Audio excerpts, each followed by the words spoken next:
meet with a group of First Nations leaders next week. It's been the key demand of Attawapiskat Chief Teresa Spence, who's been on a hunger strike for 25 days now. News of the meeting was met by tears of joy at her camp near Parliament Hill, but also with a word of caution. The CBC's Adrian Arsenault is on Victoria Island again tonight. Adrian. So yes, Andrew, there will be a meeting. The Prime Minister will be there. Chief Spence will be there. Will this be enough to end the hunger strike? Maybe yes, maybe no.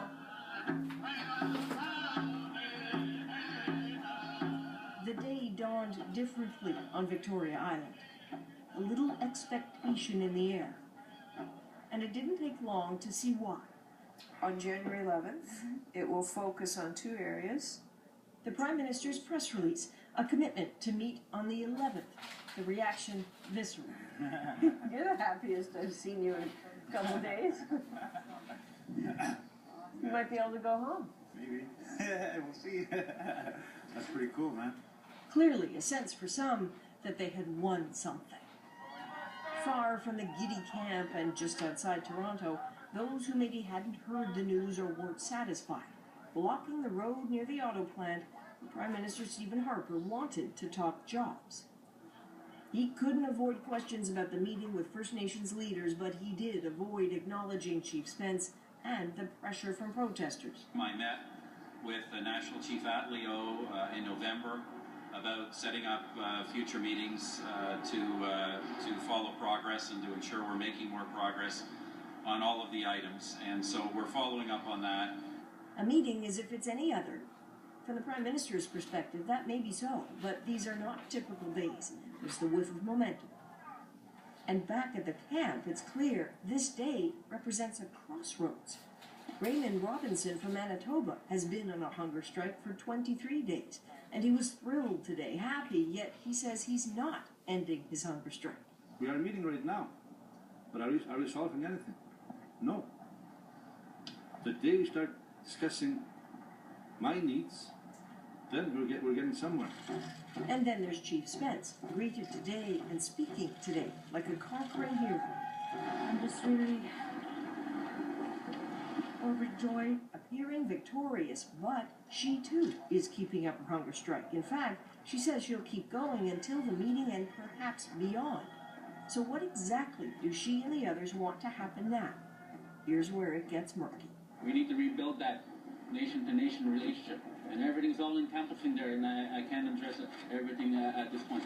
How will you know when you can eat again? What is the measure that will say, tonight I can eat?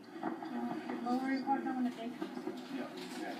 Vague but determined, she went right back into her tent. Her well-wishers joined the lineups once again to meet her privately. Her fight not over and not necessarily clear. So it would be an understatement to call this complicated. It would also be inaccurate to call it over. There are still people planning large protests in the days ahead, and some still looking very cynically at that upcoming meeting. Andrew?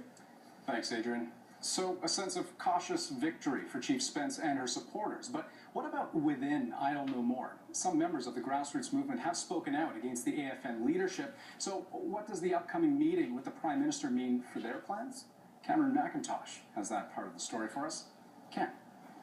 Andrew, Idle No More was never just about Teresa Spence. Think of it as a movement that picked up her cause. And organizers say they aren't done. From flash mobs in malls, round dances at the country's busiest intersections, and on the steps of power, Idle No More is demanding action.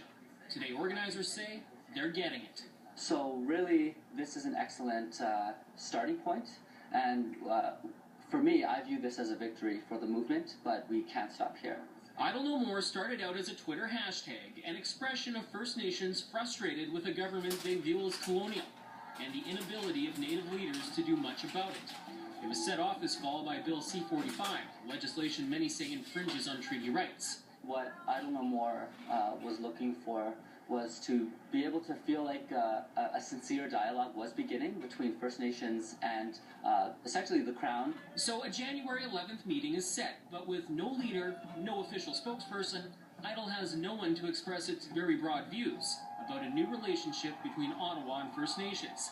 Instead, the meeting will include chiefs who say they're listening to what protesters are saying. Everything coming together, converging together, and it's unifying our people across Canada. And that's the most important thing. But those close to Idle's core insist the Chiefs won't take control of the movement from the grassroots. This longtime Aboriginal journalist says that may be what keeps it going. And there's a real sense of empowerment. So can't put that genie back in the bottle. So then what shape will Idle take? Champagne concedes organizers like him are grappling with that. He hopes it'll remain a force to keep both the government and Chiefs accountable. The challenging thing with Idle No More is that it really is democracy in action. And Idle No More is made up of individual action that is working towards a collective goal. Now that's just one vision. Idle No More has many right now across the country. More protests and demos are being planned, hoping to keep up the momentum before and after next week's meeting.